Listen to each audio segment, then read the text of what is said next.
Assalamualaikum warahmatullahi wabarakatuh. Salam, Om Swastiastu, Namo Buddhaya, salam kebajikan, salam rahayu, salam sejahtera bagi kita semua. Alhamdulillah, bertemu lagi bersama kami di channel Pencari Jalan Pulang.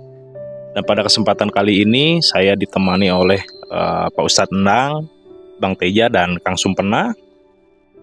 Dan kami di sini akan berdiskusi dan sharing mengenai topik pembahasan yang akan kita bahas, yaitu apa bedanya ulama dunia dan ulama akhirat. Langsung aja, mungkin dimulai dari Pak Ustadz Endang, bisa langsung memberikan penjelasan. Waktu dan tempat kami persilahkan. Baik, terima kasih pada Bapak Moderator, Bang Denny. Assalamualaikum warahmatullahi wabarakatuh. Waalaikumsalam warahmatullahi wabarakatuh. Perkenalkan dulu, saya admin dari channel YouTube Ajengan Ngorang Ngaji Marifat. Di malam hari ini saya akan mencoba membahas tentang perbedaan antara ulama dunia dan ulama akhirat. Dari sekian banyaknya ulama, ya Bang Denny, Ya, sehingga kita itu sulit untuk membedakan mana ulama dunia, mana ulama akhirat. betul. Tapi dari banyaknya ulama itu pasti ada parameternya, ada ukurannya, ada cirinya gitu. Nah, ini yang Tanda-tandanya. Mana sih tandanya ulama dunia gitu? nah, betul. Mana sih tandanya ulama akhirat? Ya, Di Quran surat Ali Imran ayat 199, mohon maaf. Di situ diterangkan ulai wa ma unjila ilaihim khashina lillah la yastarawna bi ayatillahi samanan qalila. Yang artinya di ayat itu menyebutkan mereka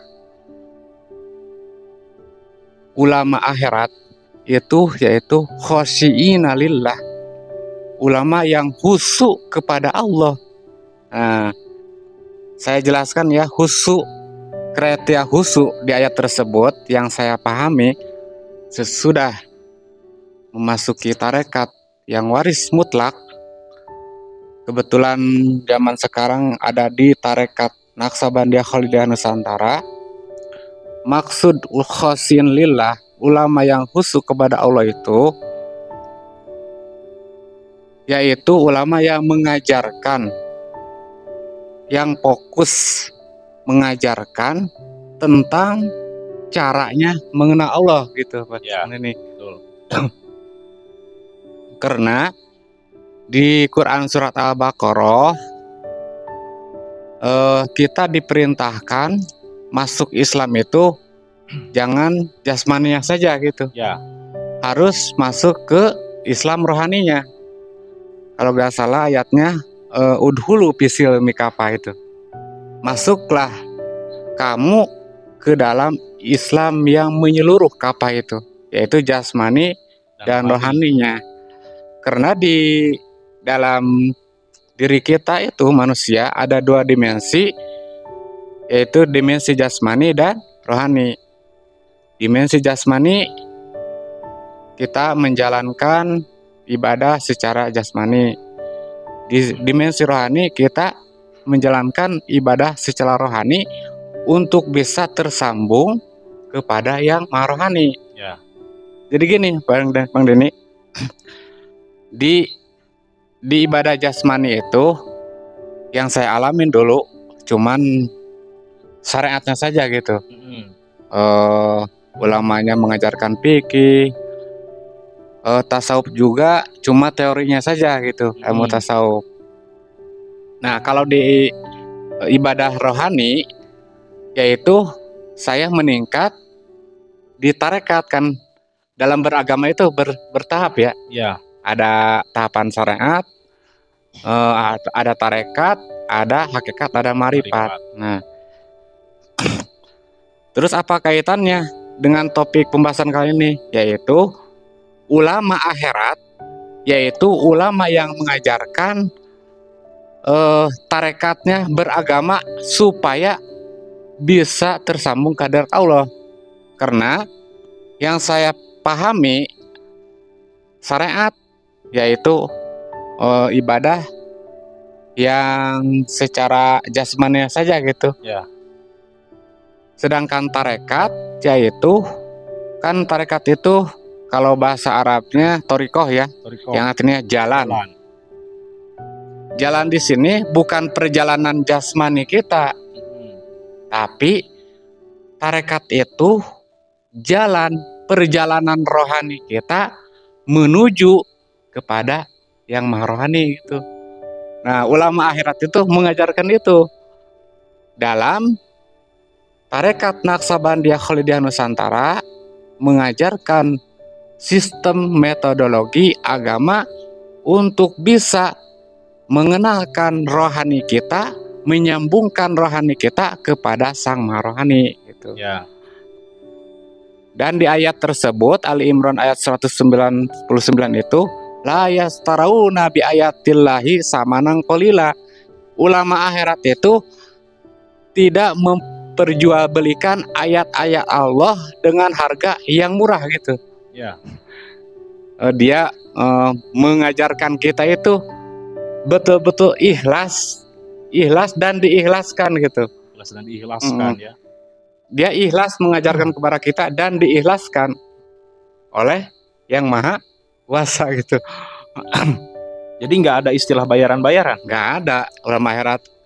Nah, kalau ulama dunia sebaliknya yang tadi mengajarkan cuma syariatnya saja, cuma fikih, bab sholat, tata sholat, bab wudu, cara wudu. Nah itu emang itu benar. Ya.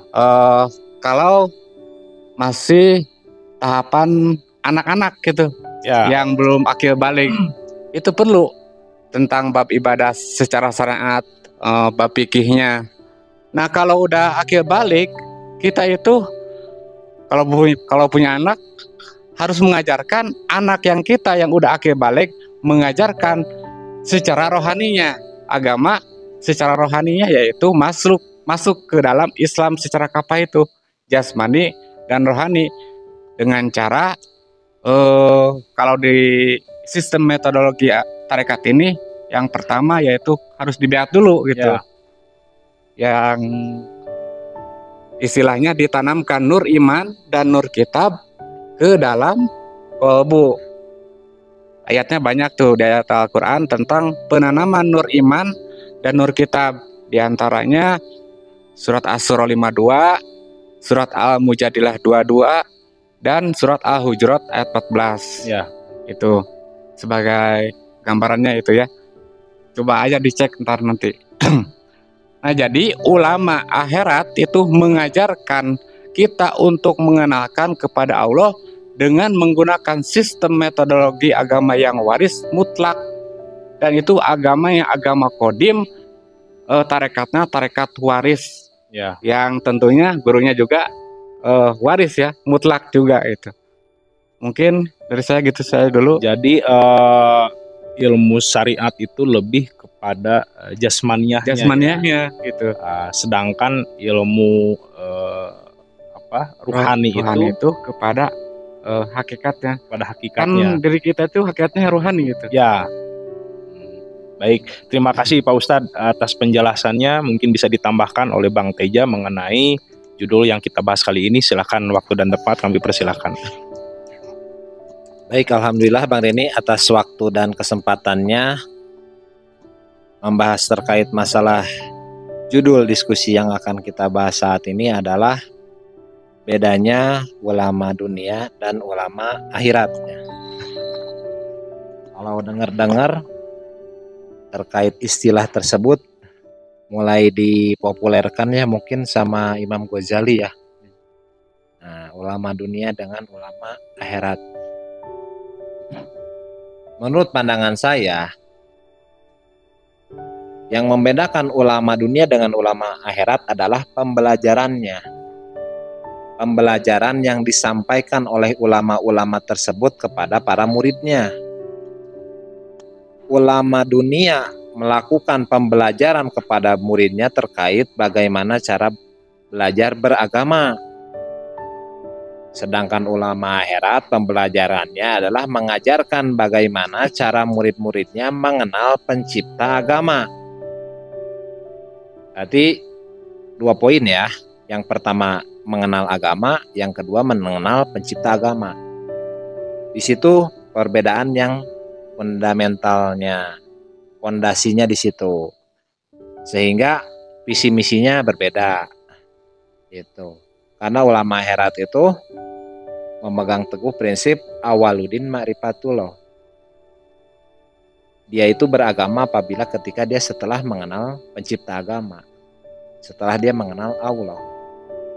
Nah, ulama dunia kebanyakan yang dibahas itu terkait syariat fikih atau hablu minanas ya. Walaupun ada praktek-praktek menyembah ke Allah seperti itu. Cuman ulama hakikat, ulama akhirat itu lebih fokus dan menitik beratkan bagaimana si murid menjalankan metodologi untuk pengenalan Allah, yaitu tarekat. Yang di kondisinya itu kondisi makom hakikat. Berarti ulama dunia syariat lebih condongnya tanpa mengedepankan si murid bagaimana kenal kepada pencipta agama. Tapi si ulama akhirat itu lebih fokus titik beratnya bagaimana mengenalkan si murid kepada pencipta agama. Karena bagi ulama hakikat itu nanti setelah dia mendapat ruhnya dalam beragama, dia akan mendapatkan pengesahan legal dalam beragama. Ada syariat yang disyariatkan. Bukan berarti ulama fikih itu bukan ulama akhirat itu lebih tidak mempedulikan syariat, tidak. Justru menurut ulama hakikat bahwa syariat fikih itu harus diajarkan kepada anak kita sampai di akil balik. Supaya dia tahu syarat sah batal sholat, rukun salat, rukun wudhu. Terus dia tahu cara membaca Al-Quran. Nah, begitu dia mencapai akil balik, barulah dia diajarkan metodologinya untuk mengenal Allah. Karena setelah akil balik, si anak itu nanti akan ada pertanggungjawaban atas perbuatan-perbuatan yang ia lakukan. Sehingga beragamanya itu harus ada faktor yang lain yang aktif, yaitu faktor ruhaninya. Karena sebelum dia diaktifasi pada saat memasuki metodologi tarekat itu, sebenarnya dia baru jasmaninya saja yang beribadah. Makanya bagi orang-orang yang sudah akhir balik itu harus belajar bagaimana cara beradaptasi di metodologi yang waris itu untuk mencapai makom ma'rifatullah, mengenal Allah, mengenal pencipta agama. Nah, baik Bang Teja, dari perbedaan secara jasmaniahnya nih, ulama dunia dengan ulama akhirat, apakah dari jasmaninya atau penampilannya itu sama nggak sih ulama dunia dengan ulama akhirat, seperti apa, memakai sorban, memakai kopiah, memakai gamis atau dan sebagainya gitu yang identik dengan agama Islam gitu. Dari sisi penampilannya lah mungkin ada nggak sih yang membedakan? Karena sebenarnya yang namanya penampilan itu dapat menipu, sehingga itu tidak bisa dijadikan parameter. Jadi bukan jaminan ya? Bukan jaminan, namun bolehlah sedikit-sedikit dijadikan tambahan parameter, boleh juga. Tapi tidak mutlak juga kedudukannya gitu, bahwa parameter ulama dunia itu lebih condong ke dapat amplop atau mendapat uang. Kalau ulama hakikat itu, ulama akhirat itu lebih condong dia gak nerima uang atau dia gak selalu pakai sorban, selalu berjubah putih, semuanya itu bisa menipu. Ya. Untuk membedakan secara lahir jasmani dunia, yaitu lagi apa sih yang dia terangkan? Yang dia terangkan itu agama atau untuk mengenal agama atau untuk mengenal Tuhan gitu. Jadi bukan kita lihat dari sisi luarnya saja gitu ya, dari apa kalau dikatakan bungkusnya lah, tapi Iya. lebih kita lihat kepada isinya gitu. Yang namanya akhirat, yang namanya maaf agak silau. Yang namanya akhirat itu sesuatu hal yang metafisik, Bang. Gitu kan. Kalau metafisik itu tidak bisa dilihat oleh panca indera yang fisik. Berarti harus oleh mata batin, katakan. Tidak bisa dilihat oleh fisik panca indera kita. Sehingga kalau fisik panca indera kita dijadikan acuan untuk menilai itu ulama, kalau ulama warasatul anbiya yang membawa tali wasilah, itu akan sangat mudah sekali tertipu. Ya. Mungkin kita bisa lihat dari perbuatannya dalam mengajarkan metodologi yang ia ajarkan. Apa sih fokusnya dia itu gitu kan. Apakah hanya fokus ke tafsir bacaan, apakah ke ilmu fikih atau ilmu duniawian gitu. Mungkin dari situ, Bang. Jadi bahaya kalau kita melihat dari sudut pandang jasmaninya aja gitu. Tapi kita lihatnya dari metode pembelajaran. Dan itu harus dibuktikan dulu. Ya. Nah, kalau menurut saya sih, kalau kita melihat dari sisi penampilannya saja, itu karena kan seperti gamis, seperti sorban dan sebagainya itu kan bisa dikatakan itu hanyalah budaya ya. Ya, betul. Budaya berbusana gitu ya.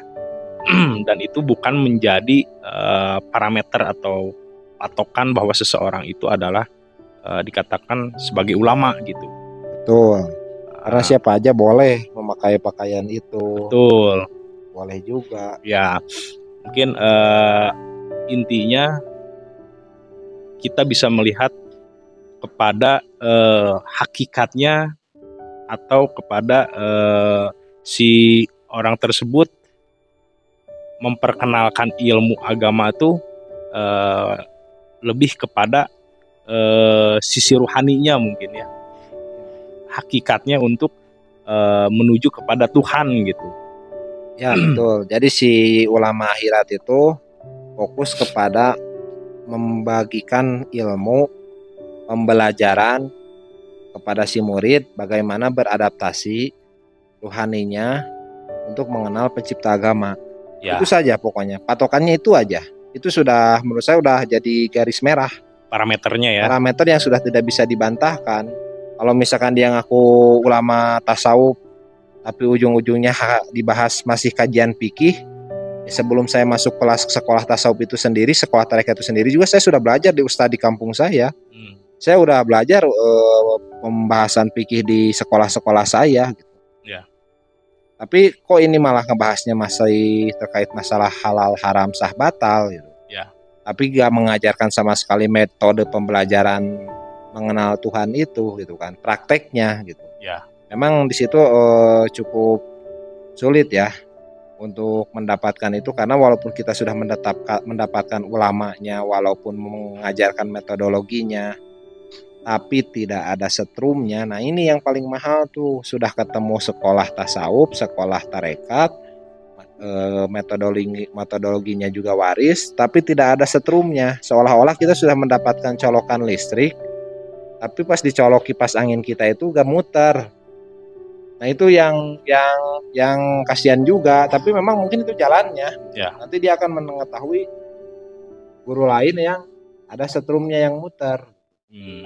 Tapi harus dipastikan dulu kenapa kipas anginnya gak muter, apakah dia belum menjalankan rukun syaratnya, aturan-aturan dari gurunya gak dijalankan, ya wajar gak akan dapat buahnya. Ya. Mungkin seperti itu Bang Denny. Ya baik, terima kasih Bang Teja. Mungkin Kang Sumpena bisa menambahkan apa yang sedang kita bahas di video kali ini. Waktu dan tempat dipersilahkan Kang Sumpena. Baik, terima kasih Bang Denny atas waktunya. Mungkin sudah dijelaskan ya semuanya, sudah diuraikan sama Bang Dang sama Bang Teja. Mungkin bagi saya begini, perbedaan ulama dunia sama akhirat. Jadi apakah si ulama itu bisa mengenalkan kita kepada Allah, bukan Allah nama itu ya, tapi yang dibalik nama itu, agar tujuan dari penciptaan kita itu untuk beribadah kepada Allah itu jelas gitu. Mungkin itu perbedaannya. Apakah si ulama itu bisa menjelaskan dan memberikan metodologinya yang bisa dibuktikan apa tidak? Mungkin gitu aja. Tanya saja ulamanya, apa dia bisa mengajak kita mengenalkan sama Allah yang bukan nama Allah itu, yang dibalik nama itu. Nah, mungkin gitu. Soalnya kan banyak di hadis-hadis Nabi juga tentang ulama itu kan ada apa namanya, sejahat-jahatnya apa namanya, makhluk adalah ulama, di kolong langit adalah ulama kan gitu, ada. Terus hadis yang lain menjelaskan seburuk-buruknya perkara ulama gitu kan. Ya. Sebaik-baiknya perkara ulama juga. Dan yang dikhawatirkan Nabi di akhir zaman kan ulama-ulama gitu kan. Ya. Berarti itu kan sebagai parameter bahwa ada ulama billah, ada ulama su juga gitu. Itu aja. Apakah dia bisa mengenalkan kita kepada Allah apa tidak, agar tujuan dari penciptaan kita itu terlaksana tentang beribadah kepada Allah itu. Mungkin begitu aja, Bang. Jadi bukan hanya sekedar teori atau pengetahuan saja gitu ya. Ya. Jadi harus kita bisa tanyakan, menjelaskan rukun syaratnya. Caranya bagaimana Ya. nih gitu kan. Bukan hanya cerita-cerita yang diceritakan lagi. Ya. Tapi dari pengalaman beliau dalam perjalanan rohaninya. Ya. Bisa mengguide kita, menuntun kita kembali kepada tujuan penciptaan kita, begitu. Ya. Terima kasih, Bang. Ya, baik, terima kasih Kang Supena. Mungkin ada lagi dari Bang Teja. Tambahan sedikit bahwa ulama su sendiri itu dia tidak menyadari bahwa ia termasuk ke dalam golongan ulama su. Jadi dia merasa ya tidak menyadari bahwa saya tuh ulama su gitu. Betul, karena dia mengajarkan, dia bisa melempar ini dari kitab ini. Saya gak salah dong, saya sudah mengajarkan ini karena ini dasarnya kitab ini. Ilmu yang dia sampaikan itu berdasarkan kitab orang yang telah marifat. Sementara ulama yang menyampaikan itu dia belum marifat. Belum ada setrum dari Tuhan bahwa oke, itu jelaskan, oh itu jangan dijelaskan gitu. Seperti itu gitu. Jadi ulama-ulama yang dunia yang kata Kang Sumpana bahwa lebih buruk dari seburuk-buruknya makhluk di kolong langit itu, yaitu yang apa, mereka itu menyampaikan itu berdasarkan akal relatif mereka, bukan dari ruhaninya yang terhubung akan Allah gitu, sehingga buahnya juga relatif gitu mungkin, Bang. Bisa dikatakan hanya nyontek dari kitab atau bacaan. Ya betul, seperti itu gitu kan. Tidak ada koneksi lah antara si ulama tersebut dengan Tuhan Allah itu sendiri. Kalau dia sudah ada koneksi, tentunya dia akan mengajarkan kepada muridnya, sebelum kamu nanti terlalu dalam ke agama, ayo kayak saya dulu dong. Kamu harus beradaptasi dulu bagaimana caranya mengenal kepada Tuhan dulu. Nanti masalah agama belakangan, memperdalam agama belakangan. Yang penting kamu kenal dulu pencipta agama. Nanti kamu akan ditambahkan ilmu hakul yakin, Quran Qadim kamu akan bertambah. Nah, ulama yang asli itu seperti itu, ulama akhirat itu seperti itu. Dia akan memberikan materi yang dialaminya secara hakul yakin, yaitu adaptasi mengenal Tuhan, supaya murid-muridnya juga mengenal Tuhan. Ya, karena dia sendiri sudah mengalami gitu ya. Betul. Sudah mengalami ke hal yang apa yang dia jalani gitu. Betul. Nah, kalau yang belum mengalami kan, kata imam ini, marifat itu ini. Ya, bukan berdasarkan katanya nih, kata Iya, si ini, kata si ini. Itu ini dengan kumpulan dari menurut imam ini. Tapi kalau sudah yang jadi hakul yakin, saya mau menamainya misalkan Mi'raj itu naik dimensi kesadaran, boleh dong. Boleh. Saya mau bilang Naik buruk. dikiaskan dengan kita di kapsul kuantum, boleh dong. Tapi Boleh. isinya itu aja, karena dia pelaku. Mau ditanya kanan kiri atas bawah belakang juga ya dia bisa menjawab karena dia pelaku. Hanya istilahnya dari- aja yang berbeda ya. Ya, bukan ngambil dari kitab-kitab yang lain cerita itu, bukan gitu. Karena sepaham-pahamnya manusia terhadap buku itu adalah pencipta bukunya. Ya. Gitu. Yang akan paham terhadap buku karyanya itu adalah pencipta bukunya. Kita pembaca belum tentu sampai hakul yakin atas dalam buku itu. Supaya kita hakul yakin dalam buku ciptaannya itu, kita harus berguru langsung kepada pencipta guru itu gitu. Kepada penulisnya langsung ya. Ya gitu kan. Makanya ada sampai Imam Ghazali itu membuat suatu kitab yang mau dibaca oleh muridnya itu harus perjanjian dulu gitulah Ya. ibaratnya. Seperti itu mungkin Bang Denny udah. Jadi tidak sembarang ya Bang Teja, sembarang Ya gitu.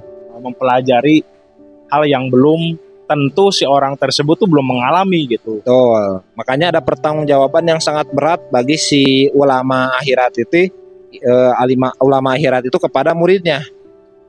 Ya. Gitu. Lain ceritanya kalau si murid ngebangkang sendiri itu udah bebas tanggung jawab. Tapi kalau gurunya tidak ada sambungan itu berat gitu. Kalaupun ada sambungan itu pasti akan diasuh sama gurunya terus itu. Baik, mungkin ada Pak Ustadz Endang nih. Mungkin beliau dulunya kan pernah juga pesantren atau sekolah agama ya dari suatu madrasah gitu ya. Mungkin bisa diceritakan bagaimana pengalamannya sebelum Pak Ustadz mempelajari ilmu tarekat dan sesudah gitu. Baik, saya akan menambahkan sedikit perihal perbedaan antara ulama dunia dan akhirat yang saya alami. Dulu kan saya pesantren ya, lumayan cukup lama di pesantren. Kitab kuning, kitab gundul, udah pertama lah ya. Oh ya. Jadi untuk membedakan antara ulama dunia dan akhirat, saya sangat simpel, yaitu diukur dari segi kesadarannya, kesadaran dari dimensinya. Ini ulama dunia misalkan, ini ulama dunia, ini ulama akhirat. Ulama dunia kesadarannya, dimensinya baru di kesadaran dunia. Ya. Kalau ulama akhirat nih, kesadarannya udah di alam akhirat. Nah itu saja yang membedakan. Jadi simpelnya gini, ulama dunia ini hanya sebatas mempelajari kepada murid-muridnya tentang ilmu syariat gitu. Teorinya saja, teori mengenal Allah misalkan. Cara mengenal Allah itu kita cukup menghafal sifat-sifatnya aja, sifat yang 20 itu. Wujud kidam bako mukhalafatul lil hawadisi qiyamuhu binafsihi wadaniyat kudrati roda. Nah, kalau udah apa itu udah cukup mengenal Allah. Nah itu kelihatan ya, itu baru di kesadaran dunia. Karena dunia dan akhirat itu ada di sini-sini juga. Cuman yang membedakan dimensinya, dimensi sadarnya, tingkat kesadarannya. Kesadarannya ya. Gitu. Kalau ulama akhirat di sini, ulama akhirat nih, kesadarannya udah di alam akhirat. Berarti di tarekat Naqsabandiyah Khalidiyah Nusantara ini udah jelas kalau ulama akhirat yaitu ulama yang mengajarkan kepada muridnya tentang mengenal Allah dengan cara dibaiat, ya. Karena di dalam proses baiat itu ada proses meningkatkan kesadaran dunia ke akhirat, ya. Ditanamkan nur iman dan nur kitab. Atau istilah lain diaktifasi ruhani kita. Ya, dan itu praktek ya, bukan hanya sekedar teori ya. Jadi di ulama akhirat itu full praktek ya, bukan cuma teori. Ya, full praktek. Misalkan kita itu diwajibkan untuk mengenal Allah. Gimana prakteknya mengenal Allah? Nah, ulama akhirat yang bisa mengajarkan kepada muridnya praktek langsung mengenal Allah melalui apa? sistemnya, metodologinya, yang itu waris mutlak. Agamanya bukan agama teori di sini, agama kodim yang turun langsung dari Allah Subhanahu wa taala, yang sifatnya top down. Ya. Dari Allah langsung ke itu ulama. Yang saya pahami, ulama akhirat itu di dalam hadis disebutkan al ulama warasatul anbiya, itu ulama pewaris nabi yang dimaksud kriteria ulama akhirat. Sedangkan ulama dunia, mohon maaf, tidak termasuk ke dalam hadis al ulama pewaris nabi, karena ulama akhirat diwariskan dari nabi langsung, ilmu rohani yang ditanamkan di saat baiat, karena nabi dulu di baiat oleh malaikat Jibril kan. Nah, ini ulama akhirat juga menjadi pewarisnya gitu. Nah, menurut Pak Ustadz nih, ulama akhirat itu ada banyak atau hanya ada satu? Nah, ulama akhirat tentunya ada satu ya. Pewaris Nabi di setiap zamannya cuma ada satu. Emang ada banyak, tapi di setiap zaman ada satu.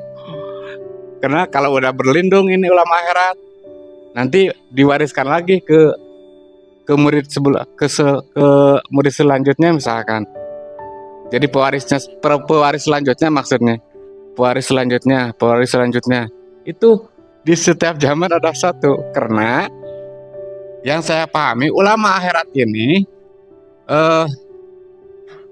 yang diterangkan sesuai yang diterangkan di surat At-Taubah 128 itu. Laqad ja'akum rasulun min anfusikum, tentunya dia sepangkat dengan pangkat rasul. Berarti diwarisi ilmu kerasulan, pangkat kerasulan, yaitu di dalamnya full praktek ilmu kerohanian menuju sang maha rohani di sini. Ulama akhirat itu Bisa dikatakan kalau di akhir zaman itu adalah sang juru selamat. Ya, itu sang juru selamat atau Imam Mahdi. Kalau di surat Al-Kahfi 17 disebutnya Walia Mursida. Terus di ayat yang lain disebutnya Ulil Amri Minkum itu. Berarti hanya ada satu ya? Ada satu ulama akhirat. Jadi gimana ulama yang lainnya? Berarti kalau cuma ada satu yang ini ulama akhirat, ulama dunia itu banyak. Selain yang satu berarti ulama dunia gitu aja. Baik, terima kasih gitu. Pak Ustadz, mungkin ada lagi dari Bang Teja yang ingin ditambahkan, silakan. Nah, berarti kalau secara syariat teorinya kan ada hadis kudsiyah yang menyatakan jangan kau sembah namaku, jangan kau sembah afalku, jangan kau sembah sifatku, jangan kau sembah zatku, tapi sembahlah aku, gitu ya, Pak Ustadz. Nah, dengan adanya simpulan itu berarti ulama dunia itu menjelaskan juga sampai mengenal Allah sampai sifatnya. Menjelaskan. Tapi yang dimaksud sifat wujudnya itu apa itu siapa itu cuma teori, gak tahu sifat wujudnya itu yang mana. Sifat wujud akan Tuhan yang adanya itu yang mana, gak tahu mereka. Ya karena di kitabnya sifat wujud 20 yang pertama, sifat Allah 20 yang pertama wujud itu dalam kitab-kitabnya seperti itu, ya begitu adanya mereka menceritakan, tapi mereka sendiri belum pernah menyaksikan sifat wujud yang itu. Mungkin seperti itu, Bang Denny. Baik, terima kasih semuanya yang sudah memberikan penjelasan. Mudah-mudahan dapat bermanfaat bagi kita semua. Demikian yang dapat kami sampaikan. Semoga bermanfaat. Wabillahi taufiq wa hidayah, waridho wa inayah, ilahi anta maksudi, waridho kamat lubi. Wassalamualaikum warahmatullahi wabarakatuh. Waalaikumsalam.